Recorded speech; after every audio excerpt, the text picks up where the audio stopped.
जय हिंद दोस्तों। एग्ज़ाम की पॉइंट में एक बार फिर से आप सभी का स्वागत है। दोस्तों, उत्तराखंड की जो जनजातियां हैं उन जनजातियों को हम इन वीडियो में इस सीरीज में कवर कर रहे हैं। दोस्तों, इससे पहले थारू हो गए, राजी हो गए, भूटिया हो गए, जौनसारी हो गए, इन जातियों के संपूर्ण इतिहास को जितने भी इनसे एग्ज़ाम में क्वेश्चन बन सकते हैं सारे फैक्ट को हमने कवर किया है। तो आज के वीडियो में हम बात करेंगे बोक्सा या बुक्सा जनजाति के बारे में। तो दोस्तों, आपको पता, अगर आप तैयारी कर रहे हो तो यहाँ से एग्जाम में कोई ना कोई क्वेश्चन जरूर देखने को मिलता है। तो देखते हैं आज बोक्सा जनजाति के बारे में।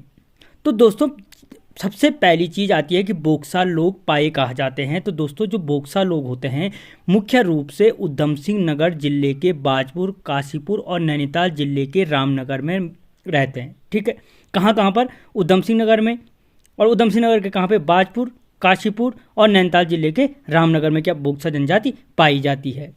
उधम सिंह नगर और नैनीताल में बोक्सा बाहुल क्षेत्र को, यानी जहाँ पर इन बोक्सा जनजाति के लोग ज़्यादा पाए जाते हैं, उस क्षेत्र को बुक्साड़ के नाम से जाना जाता है। ठीक है, यानी उधम सिंह नगर और नैनीताल के जिन स्थानों पे बोक्सा जनजाति की अधिकता पाई जाती है वो क्षेत्र बुक्साड़ के नाम से जाना जाता है। जैसे जहाँ जौनसार भाबर क्षेत्र। ठीक है, तो बुक्सार शब्द का प्रयोग आईने अकबरी में मिलता है। अगर मोस्ट इंपॉर्टेंट क्वेश्चन है कि जो बुक्सार शब्द है, बुक्सार शब्द का प्रयोग कहाँ मिलता है, तो ऑप्शन 4 दे देगा, उसमें से याद रखना कहाँ मिलता है। आईने अकबरी में इस बुक्सार शब्द का प्रयोग किया गया है। अंग्रेज अधिकारी इलियट के अनुसार बोक्सा लोग चंपावत के बनवासा में बसे थे। ठीक है दोस्तों, करेक्ट कर लेना कि जो अंग्रेज अधिकारी थे वो किसके अनुसार? अंग्रेज अधिकारी इलियट के अनुसार। यह क्वेश्चन बन सकता है कि किस अंग्रेज अधिकारी के अनुसार बोक्सा लोग चंपावत के बनवासा में बसे थे, तो इलियट के अनुसार। या इलियट के अनुसार बोक्सा लोग सर्वप्रथम कहाँ बसे थे, तो फिर ऑप्शन में चंपावत, ये इस तरीके से ऑप्शन दे देगा। ठीक है, तो याद रखना अंग्रेज अधिकारी इलियट के अनुसार जो बोक्सा लोग थे चंपावत के बनवासा में बसे थे। जो अगला पॉइंट आता है दोस्तों, यहाँ से बोक्सा पौड़ी जिले के कोटद्वार भावर क्षेत्र और विकास नगर सहसपुर विकास खंडों में निवास करते हैं। ठीक है, कि जो ये बोक्सा लोग हैं कोटद्वार में पाए जाते हैं और विकास नगर सहसपुर के क्षेत्रों में भी पाए जाते हैं। देहरादून में महर बोक्सा निवास करते हैं। कुल मिलाकर के ये क्वेश्चन बन सकता है कि देहरादून में पाए जाने वाले बोक्सा जनजाति के लोग क्या कहलाते हैं, तो याद रखना किस नाम से जाने जाते हैं? महर बोक्सा के नाम से जाने जाते हैं। ठीक है, राज्य के 173 गांवों में बोक्सा जनजाति के लोग निवास करते हैं। बोक्सा लोग स्वयं को पंवार राजपूत मानते हैं। या क्वेश्चन बन सकता है कि उत्तराखंड की कौन सी जनजाति खुद को पंवार राजपूत मानती है, तो दोस्तों याद रखना बोक्सा जनजाति के जो लोग हैं खुद को पंवार राजपूत मानते हैं। ठीक है, अगली चीज जो बोक्सा जनजाति के बारे में हम यहाँ पे देखेंगे कि वो है बोक्सा जनजाति की मुख्य विशेषता। इनकी विशेषता क्या है? तो दोस्तों, पहले चीज आती है कि इनका जो चेहरा चौड़ा, नाक चपटी, ओंठ पतले बोक्सा जनजाति की क्या है? पहचान है। लेकिन ये कोई विशेष पॉइंट नहीं है। बोक्साओं की कोई निश्चित बोली नहीं है। जैसे इससे पहले आपने रोम्बा सुना था, मुंडा, ठीक है, सुना था। तो जो बोक्साओं की कोई भी निश्चित बोली नहीं है, मगर बोक्सा लोगों द्वारा क्या होती है? भावरी, रच भैंसी, कुमैया बोलियों क्या करते हैं? ये इन बोलियों का प्रयोग करते हैं। कहने का मतलब ये जिन क्षेत्रों में पाए जाते हैं वहाँ की बोली को क्या करते हैं? ये लोग प्रयोग करते हैं। बोक्सा जनजाति 5 गोत्रों या उपजातियों में विभक्त है। याद रखना, जो बोक्सा जनजाति है कितनी उपजातियों में विभक्त है? तो 5 उपजातियों में या गोत्रों में विभाजित है। इनमें यदुवंशी, राजवंशी, पंवार, पतराजा या तनवर, ये क्या है? इनकी मुख्य उपजातियां हैं। क्वेश्चन पूछा जा सकता है कि यदुवंशी, राजवंशी, पंवार छोड़ दो।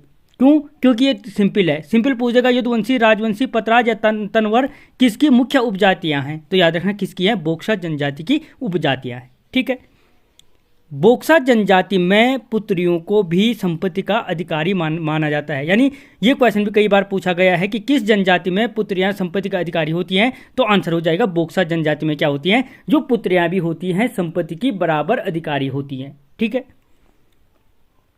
अगला जो पॉइंट है दोस्तों, बोक्सा जनजाति का परिवार पितृसत्तात्मक मिलता है। जबकि आपने थारू में देखा था क्या था? मात्र सत्तात्मक परिवार था, क्योंकि वहां की जो महिलाएं थी खुद को राजपूत मानती थी।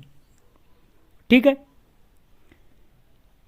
अगला पॉइंट, अब हम बात करेंगे दोस्तों बोक्सा जनजाति की जो धार्मिक व्यवस्था है, बोक्सा जनजाति की धार्मिक व्यवस्था क्या क्या है। तो दोस्तों काशीपुर की चामुंडा देवी या चामुंडा देवी बोक्सा लोगों की सबसे बड़ी देवी है। यानी बोक्सा लोगों की जो सबसे बड़ी देवी है वो कौन है? चामुंडा देवी है। और कहाँ पे है? काशीपुर में स्थित है चामुंडा देवी मंदिर। ठीक है।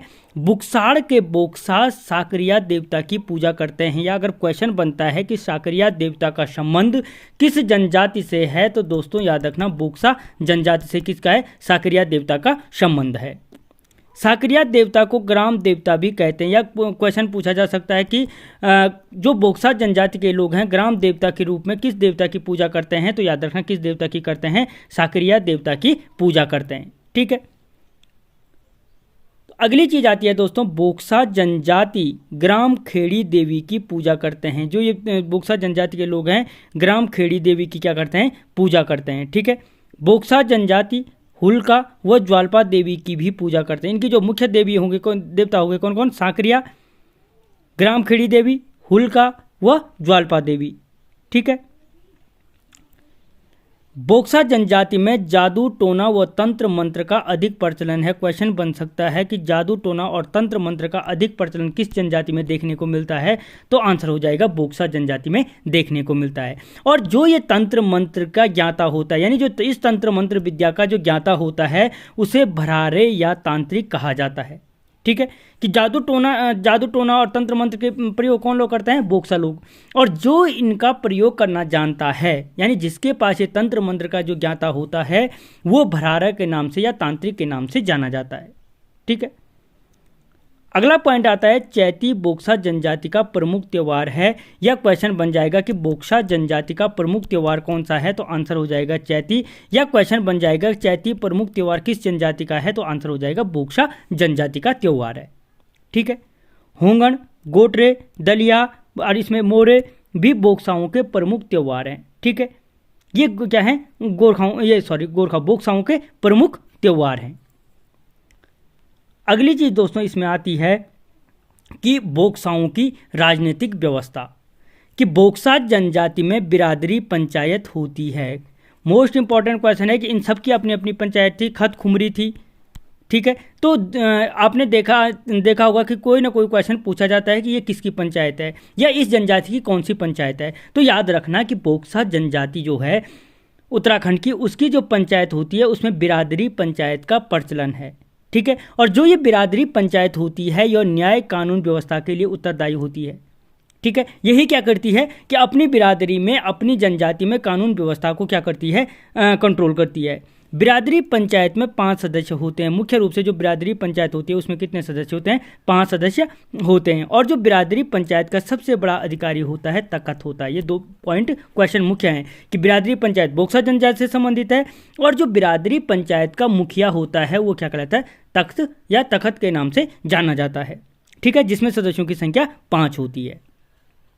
अगली चीज अगर हम देखें कि तखत के नीचे एक मुंसिफ होता है। ठीक है। सबसे बड़ा अधिकारी हो गए तखत या तख्त, तो उसके नीचे क्या होता है? मुंसिफ होता है, एक दरोगा होता है और 2 सिपाही होते हैं। तो 2, 1, 3, 4 और एक मुखिया, 5 हो गए। तो यानी उसके नीचे मुंसिफ के नीचे दरोगा के नीचे सिपाही। ठीक है। बिरादरी पंचायत के सभी सदस्य वंशानुगत होते हैं। उससे पहले आपने जितने भी वंश पढ़े उसमें क्या है? एक वंशानुगत प्रणाली थी। ठीक है। जब अंग्रेजों ने अधिकार किया उसके बाद वंशानुगत प्रणाली खत्म हुई। तो यहाँ पे बिरादरी जो पंचायत होती है वो आज भी वंशानुगत होती है। यानी जिसका बाप मुखिया है, जिसका बाप तख्त है, बिरादरी पंचायत का मुखिया है, उसका बेटा भी बिरादरी पंचायत का क्या बनेगा? मुखिया बनेगा। ठीक है। तो यानी यहाँ पे क्या है? एक वंशानुगत प्रणाली देखने को मिलती है बोक्सा जनजाति के अंतर्गत। ठीक है। बोक्सा जनजाति के लोग गांव के लिए मंजरा कहते हैं। यानी जो मंजरा शब्द का प्रयोग है, क्वेश्चन बन जाएगा कि मंजरा शब्द का प्रयोग बोक्सा जनजाति के लोग किसके लिए करते हैं, तो किसके लिए करते हैं? गांव के लिए मंजरा शब्द का प्रयोग करते हैं। कौन से? बोक्सा जनजाति के लोग। ठीक है। वर्तमान में बिरादरी पंचायत के स्थान पर कुमाऊं में बोक्सा परिषद की स्थापना की गई है। ठीक है। यानी जो बिरादरी पंचायत हुआ करती थी, जो वंशानुगत थी, जिसका मुखिया तखत कहलाता था, जिसमें 5 सदस्य होते थे, उसके स्थान पर वर्तमान में बोक्सा परिषद की स्थापना की गई है। ठीक है, यानी उसकी जो कानून व्यवस्था है वर्तमान समय में कौन संभालता है, बोक्सा परिषद संभालता है। ठीक है, तो दोस्तों यहाँ पर हमने सारे के सारे जितने भी उत्तराखंड की 5 मुख्य जनजातियां हैं उन जनजातियों को कवर किया। यहाँ इसके पश्चात इनसे कोई भी क्वेश्चन नहीं छूटता है। अगर आपने इससे पहले के वीडियो नहीं देखे हैं तो आप चैनल की प्लेलिस्ट में जाकर के देख सकते हो। मिलता हूँ अगले वीडियो में, तब तक जय हिंद।